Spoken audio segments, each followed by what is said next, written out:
بالله العلي العظيم أعوذ بالله السميع العليم من الشيطان الرجيم بسم الله الرحمن الرحيم الحمد لله وكفى وسلام على عباده الذين اصطفى أما بعد فقد قال رسول الله صلى الله عليه وآله وسلم زينوا مجالسكم بذكر علي بن أبي طالب. حضرات گرامی قدر محترم اور معزز سامعین کرام، میں تمام حضرات کی خدمت میں اس جشن کی مبارکباد پیش کرتا ہوں اور ثانیاً آپ حضرات کے سامنے یہ بات بیان کر دوں کہ اتنے شعراء کرام مجھ سے پہلے دسیوں کی تعداد میں بڑھ جا چکے ہیں، اور یہ بات میں اکثر کہا کرتا ہوں کہ شعراء کے بعد کسی ذاکر کا بولنا یا کسی خطیب کا تکلم کرنا یہ سخت مرحلہ ہوتا ہے، اور جہاں پر اساتذہ کرام تشریف فرما ہو کثرت سے وہاں پر جسارت کرنے کا موقع کبھی کبھی ملتا ہے اور زبان بھی لڑکھڑاتی ہے۔ اور شرط بھائی ہمارے محترم، انہوں نے اردو ادب کے اوپر جانے کتنے مقالے اور مضامین تحریر کیے ہیں اور استاد کی حیثیت سے ہمارے سامنے موجود ہیں۔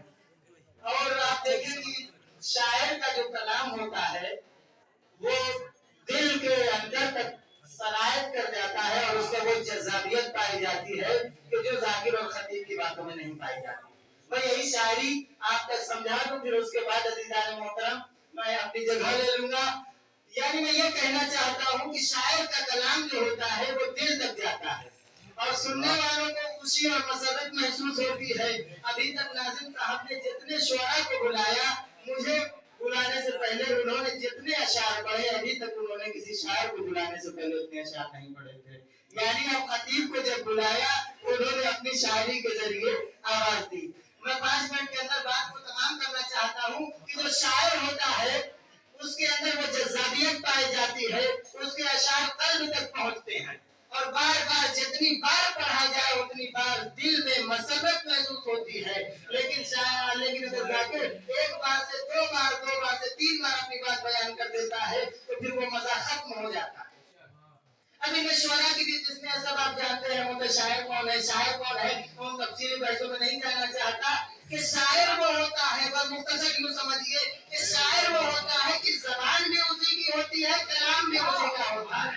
توجہ، شاعر وہ ہوتا ہے جس کی زبان ہو اسی کا کلام ہو، لیکن متشاعر وہ ہوتا ہے کہ زبان بھی اس کی ہے مگر کلام اس کا نہیں ہے۔ پوری میری تقریر اسی ایک جملے کے اوپر ہے، شاعر وہ کہ زبان بھی اس کی ہو، کلام بھی اسی کا ہو۔ متشاعر وہ کہ جس کی زبان ہو مگر کلام اس کا نہ ہو۔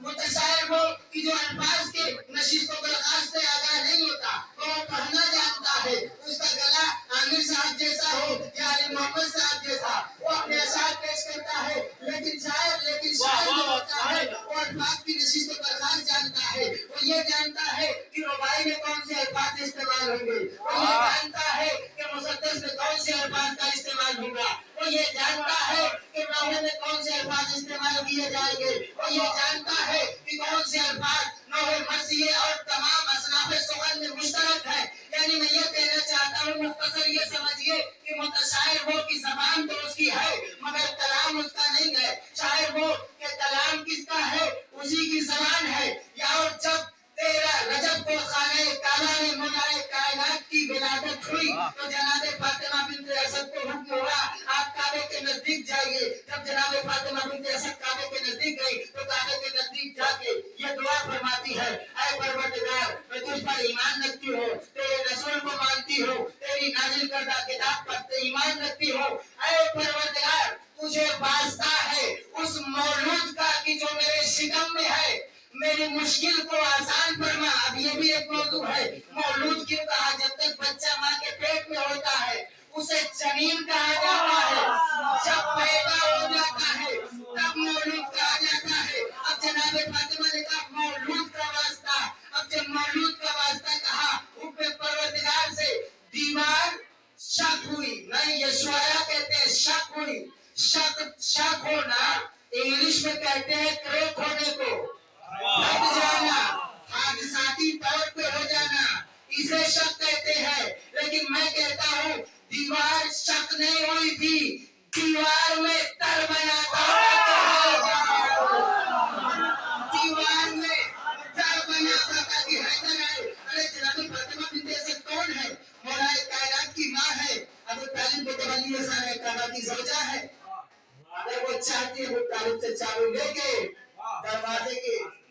دروازے کو کھول کے جا سکتی تھی اور اسی سے واپس آ سکتی تھی. کسی میں اتنی ہمت نہیں تھی کہ آپ سے یہ پوچھے کہ آپ خانہ کعبہ میں کیوں گئی, خانہ کعبہ سے 3 دن کے بعد کیوں نکلی. لیکن جناب فاطمہ بنت اسد کو جب بلانا ہوا تو ایک نئے در کا اللہ نے انتظام کیا. میں کہوں گا اے پروردگار, یہ نئے در کی ضرورت کیا ہے؟ چابی تو ابو طالب کے پاس ہی ہے. عجب نہ میرا پروردگار آواز دے, جس راستے سے صدیوں سے کعبے میں بت لائے جا رہے ہیں, اس دروازے سے کعبے میں نہیں جائے گی. خود شکر کی ماں اس دروازے سے کعبے میں نہیں جائے گی. یعنی اب جب جناب فاطمہ بنت اسد گئی خانہ کعبہ میں, 3 دن تک رہی. چوتھے کعبہ میں مولا کائنات کی ولادت ہوئی بہت جلدی عزیزان محترم. 3 دن کے بعد جب آپ خانہ کعبہ سے باہر نکلی, تو مولا کائنات کا آنکھ کھولتے ہیں, نہ منہ کھولتے ہیں. آخر وجہ کیا ہے؟ بات یہ ہوتی ہے کہ جب کلی جب اپنا دہن کھولتی ہے تو باغ سمون کے موقع پر دہن نہیں کھولتی. توجہ فرمائیے گا, کلی ہوتی ہے باغ سمون کے موقع پر اپنا دہن نہیں کھولتی, گرم ہوا میں اپنا دہن نہیں کھولتی, بلکہ جب نسیم صبح چلتی ہے, کلی سے مس ہوتی ہے تو کلی کا دہن کھل جاتا ہے. اب جب 3 دن کے بعد جناب فاطمہ بنت اسد کعبے سے برآمد ہوئی تو ادھر سے رسالت کی نسیم سحری چلی, ادھر سے امامت کی کلی چلی. جیسے ہی نسیم سحری رسالت نے اپنی آغوش میں امامت کی کلی کو لیا, زبان بھی کھول دی, آنکھیں بھی کھول دی. یا رسول اللہ, توریت سناؤ, زبور سناؤ, انجیل سناؤ, قرآن سناؤ. ادھر سے رسول نے کہا یا علی سنائیے. اب علامہ مجلسی نے کتاب کے حوالے سے لکھا, مولا کائنات نے صرف 4 صحیفوں کی تلاوت نہیں کی تھی, بلکہ آدم پہ نازل ہونے والے صحیفوں کی تلاوت مولا کائنات, روح پر نازل ہونے والے صحیفوں کی تلاوت جناب مولا کائنات نے کی, ابراہیم پر نازل ہونے والے صحیفوں کی تلاوت مولا کائنات نے کی, یہاں تک کہ سارے انبیاء کے اوپر نازل ہونے والے صحیفوں کی تلاوت جب مولا کائنات نے کر لی تو پھر رسالت کی زبان پر یہ فقرہ جاری ہوا, اے علی آپ نے توریت کو صاحب توریت سے بہتر سنایا, زبور کو آخری جملہ اور تقریر تمام ہے. بس عزیزان محترم لطف لیجئے, مولا کائنات سے کیا کہا, یا علی آپ نے توریت کو صاحب توریت سے بہتر, آپ نے زبور کو صاحب زبور سے بہتر, آپ نے انجیل کو صاحب انجیل سے بہتر, آپ نے قرآن ویسا پڑھا جیسا میں پڑھتا ہوں. آخر وجہ کیا تھی؟ کیا موسیٰ اس کی اہل نہیں تھے کہ ان کو توریت دی جائے کہ آج رسول کہہ رہے ہیں کہ ان سے اچھی توریت آپ نے پڑھی؟ کیا جناب عیسیٰ علیہ السلام اس بات کے اہل نہیں تھے؟ یقیناً اولو العزم نبی ہے, پروردگار آواز دے گا.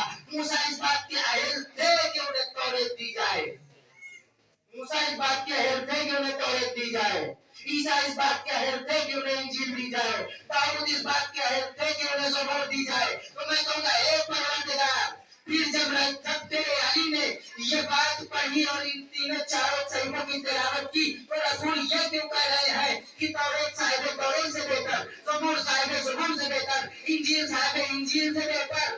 تو پروردگار نے کہا میں کسی نااہل کو عہدہ نہیں دیا کرتا, کسی نااہل کو کتاب اور صحیفہ نہیں دیا کرتا. تو پھر وجہ کیا ہے؟ وہی جہاں سے میں نے بات شروع کی تھی, شاعر اور متشاعر. شاعر وہ جس کا کلام ہو, اسی کی زبان ہو. متشاعر وہ کہ کلام کسی اور کا ہو, زبان اس کی ہو. موسیٰ توریت کی تلاوت کر رہے تھے, کلیم اللہ تھے, مگر زبان موسیٰ کی تھی, کلام خدا کا تھا, کلام خدا کا تھا. عیسیٰ انجیل کی تلاوت کر رہے تھے تو کلام خدا کا تھا, زبان عیسیٰ کی تھی. داؤد زبور پڑھ رہے تھے تو لہنے داؤدی کے پاس بھی کلام خدا کا تھا, زبان داؤد کی تھی.